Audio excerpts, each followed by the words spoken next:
नमस्ते मित्रमैत्रिणींनो, चॅनलमध्ये तुमचं मनापासून स्वागत. आपण आधी पहिल्यांदा गणरायाला नमस्कार करूया. खूप दिवसांनी भेटतोय. गणेश पुराणातली मी कथा तुम्हाला सांगते. आशा आहे की तुम्ही सगळ्या कथा ऐकल्या असतील, बघितल्या असतील. मागच्या कथेमध्ये आपण इंदुमती राणीची कथा सांगितली होती, बघितली होती की जिने गणेश व्रत करून आपल्या पतीला कसं नागलोकातून परत आणलं. हे गणेश पुराण जे आहे ते सोमवत राजाला भृगु ऋषी सांगत आहेत आणि मुळात ब्रह्मदेवांनी व्यासमुनींना सांगितलेलं हे पुराण आहे. तर ह्या कथा सांगत असताना व्यासमुनी इतके खुश होतात त्या कथा ऐकून आणि त्यांचं तृप्तीच होत नाही. ते ब्रह्मदेवाला सांगत राहतात की नाही, मला अजून कथा सांग, अजून कथा सांग, असं करू. तर ब्रह्मदेव म्हणतात की ठीक आहे, मी तुला अजून एक कथा सांगतो. असं म्हणून त्यांनी ही इंदुमतीनंतरची ही पुढची उपासना खंडातली कथा सांगायला सुरुवात केली.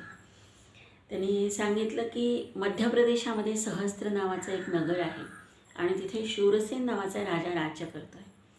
तो राजा खूप रूपवान, गुणवान, प्रजेवरती प्रेम करणारा, आपला अत्यंत कर्तव्यदक्ष, नीतिमान, राजनीतीमध्ये अत्यंत निपुण असलेला असा तो राजा आहे. त्याची पत्नी सुविद्या आहे, चांगली आहे.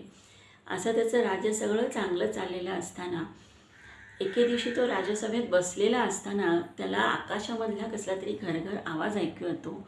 म्हणून ते सगळे त्याचे राजदूत आणि राजसभेमध्ये बसलेले सगळे जे मंत्रिमंडळ आहे ते त्याच्या गच्चीवरती येतात राजसभेच्या आणि ते बघतात आकाशाकडे की काय आहे. तर त्यांना आकाशामध्ये एक असं सुंदर खूप मोठं असं विमान दिसतं आणि ते विमान त्या जे शूरसेन राजाचे जे खूप राजदूत असतात त्याच्यातला एक जो राजदूत आहे त्याला कुष्ठरोग झालेला आहे. तो जो राजदूत आहे तो थोडा पुढे जातो आणि ते जास्त जवळून बघण्याचा प्रयत्न करतो ते विमान. आणि ते बघत असतानाच ते विमान असं बघता बघता कोसळतो धाडकन. आणि राजा पण म्हणतो हे काय झालं, आणि म्हणून ते सगळे पडलेलं त्या विमानाकडे बघायला जातात. तर तिथे विमान असतं इंद्रदेवाचं विमान असतं. तर शूरसेनाला देवाला बघून खूप आनंद होतो. तो नमस्कार करतो, पाया पडतो, म्हणतो माझ्या भूमीमध्ये तुमचं स्वागत आहे. पण देवा, मला असं वाटतं मी खूप भाग्यवान आहे की तुमची माझी आज भेट झाली, मला तुमचं दर्शन झालं. तर हे विमान आहे पडलं कसं, इतकं सुंदर तुमचं विमान, काय झालं आणि हे पडलं. तर इंद्रदेव सांगतात की थांब, मी तुला सांगतो. मी ना तुला भृशुंडी मुनींची कथा सांगतो.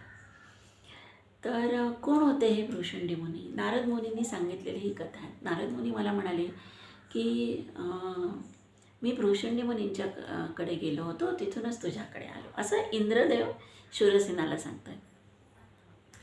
की म्हणे काय ते भृशुंडी मुनी तपश्चर्या करत शांतपणे गणरायाची तपश्चर्या करत बसलेले होते आणि त्यांना तपश्चर्या करता करता त्यांना स्वरूपता लाभली. स्वरूपता लाभली म्हणजे काय, तर ते गणरायासारखेच दिसायला लागले. म्हणजे त्यांना पण अशीच सोंड निघालेली आहे, त्यांचं पण असं तुंदीलं पोट आहे, मोठे कान झालेले आहेत, ते अगदी गणरायासारखे दिसायला लागले. आणि मला त्यांना बघून खूप आनंद झाला की अशा मुलींचं मला दर्शन झालं. ज्या आपल्या पुराणांमध्ये, आपल्या वेदांमध्ये ज्या 4 मुक्तीचे प्रकार सांगितले आहेत, स्वरूपता, सलोकता, समीपता आणि सायुज्यता, या 4 मुक्तीचे जे प्रकार आहेत त्याच्यातली ती पहिली मुक्ती म्हणजे स्वरूपता, ती त्यांना लाभलेली आहे. आणि मला त्यांचं दर्शन, भृशुंडी मुनींचं दर्शन घेऊन मला खूप आनंद झाला. असं जेव्हा इंद्राने ऐकलं त्या मुनींचं मोठेपण, तेव्हा इंद्रदेवाच्या मनामध्ये असं आलं की आपणही जाऊन भृशुंडी मुनींचं दर्शन घेऊया, इतक्या मोठ्या माणसाच्या पाया पडून तर येऊया. म्हणून इंद्रदेव म्हणाले शूरसेनाला की म्हणून मी त्यांच्या दर्शनाला गेलो होतो आणि येताना ह्या विमानाचा असा अपघात झाला किंवा असं झालं. तर शूरसेनाच्या मनामध्ये उत्सुकता जागृत होते. म्हणतो की भृशुंडी मुनींना स्वरूपता कशी लाभली बरं. तर इंद्रदेव त्याला शूरसेन राजाला त्या भृशुंडी मुनींची कथा सांगायला सुरुवात करतात. ते म्हणतात एका गावामध्ये एक मच्छीमार असतो आणि तो मच्छीमार तो खूप दुष्ट असतो. इतका दुष्ट, आपल्या आईवडिलांचं न ऐकणारा, लहानपणापासूनच चोऱ्या मारामारी करणं त्याच्या तरबेज असतो. तरी पण त्याचं लग्न होतं, पोरं बाळं होतात. त्याच्या चोऱ्या, लोकांना लुटणं, मारणं, पशु पक्षी यांना सुद्धा तो सोडत नाही. इतका दुष्टपणा करतो, इतक्या मारामाऱ्या करतो, शेवटी गाव त्याला वाळीत टाकतो आणि तो गावाच्या बाहेर राहायला जातो. गावाच्या बाहेर एका टेकडीवरती तो आपल्या कुटुंबासह राहायला लागतो. तिथेही तो त्याचा धंदा काही सोडत नाही. येणाऱ्या जाणाऱ्या माणसांना त्रास द्यायचे, त्यांचे दागदागिने लुटायचे, त्यांचं धन चोरायचं, ह्याच्यावरती त्याचा उदरनिर्वाह चाललेला असतो.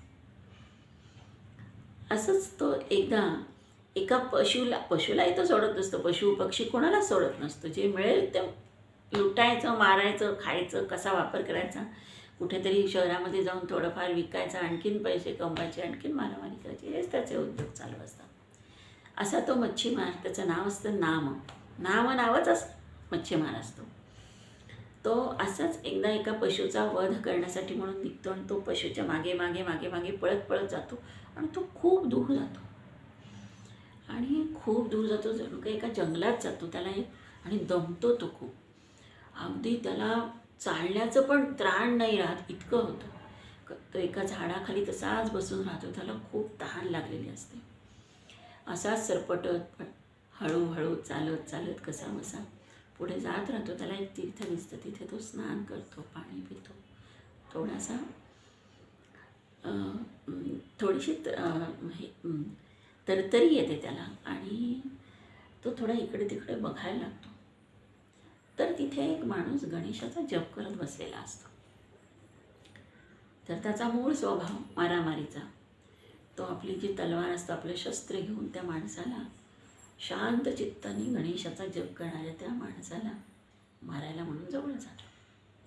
आणि तो जवळ गेल्याबरोबर इतका मोठा चमत्कार होतो की त्या मच्छीमाराची सगळी वृत्तीच पालटून जाते. तो स्वतः इतका शांत होतो, समंजस होतो, शहाणा होतो. त्याला हे कळायला लागतं की आपण मारामारी करतोय चूक आहे, आपण चोरी करतोय चूक आहे. हातातली तलवार गळून पडते आणि इतका आमूलाग्र बदल, नखशिखांत बदल त्याच्या शरीरामध्ये, मनामध्ये होतो.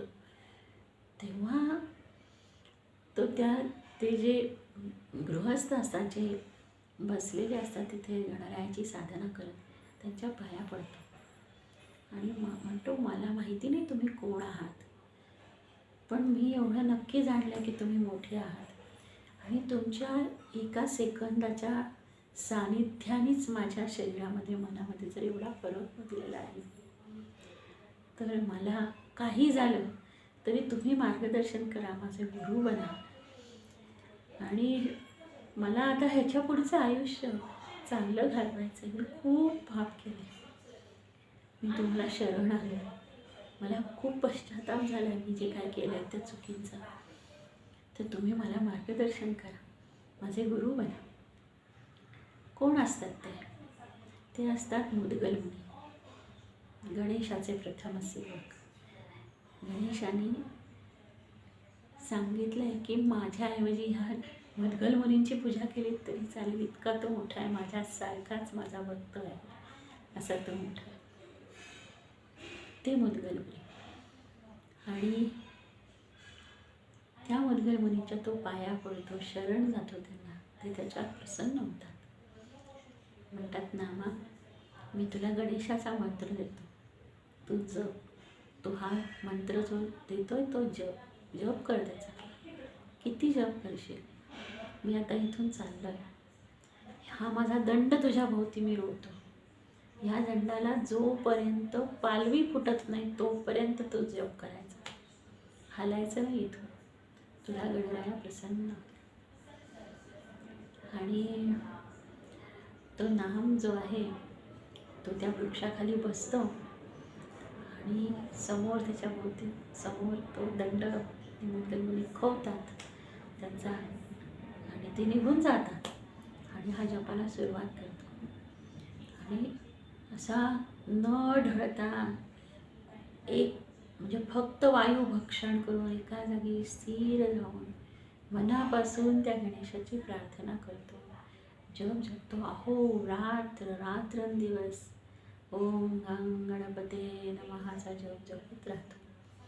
अशी 1000 वर्ष जातात. 1000 वर्षानंतर त्या दांडीला पालवी फुटतात.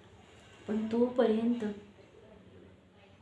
हा जो नाम आहे मच्छीमार, त्याच्या अंगाला वाळवी लागलेली असते. तो हललेलाच नसतो एका जागेवर. तर मुंग्यांनी वारूळ केलेलं असतं त्याच्या भोवती आणि अगदी डोक्यावरती चढलेलं असतं. त्याचं लक्षच नसतं त्या दंडाला पालवी फुटली याच्याकडे. त्याचा जप चालूच असतो. मग मुद्गल मुनी येतात.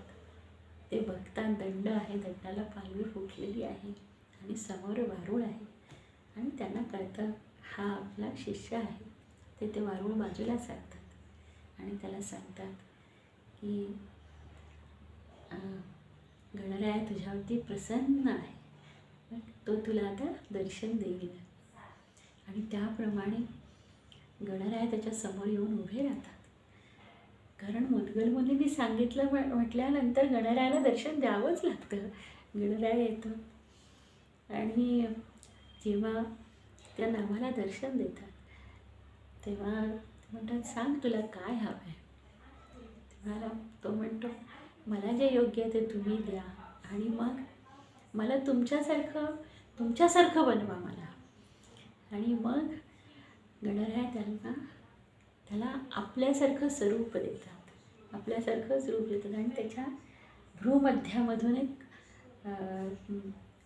सोंड निर्माण होते आणि मुद्गल मुनी त्याचं नामकरण करतात भ्रूशुंडी म्हणून. तर म्हटलं आजपासून तू साधना तुझी खऱ्या अर्थाने पूर्ण झाली आणि तू सन्मार्गाला लागला.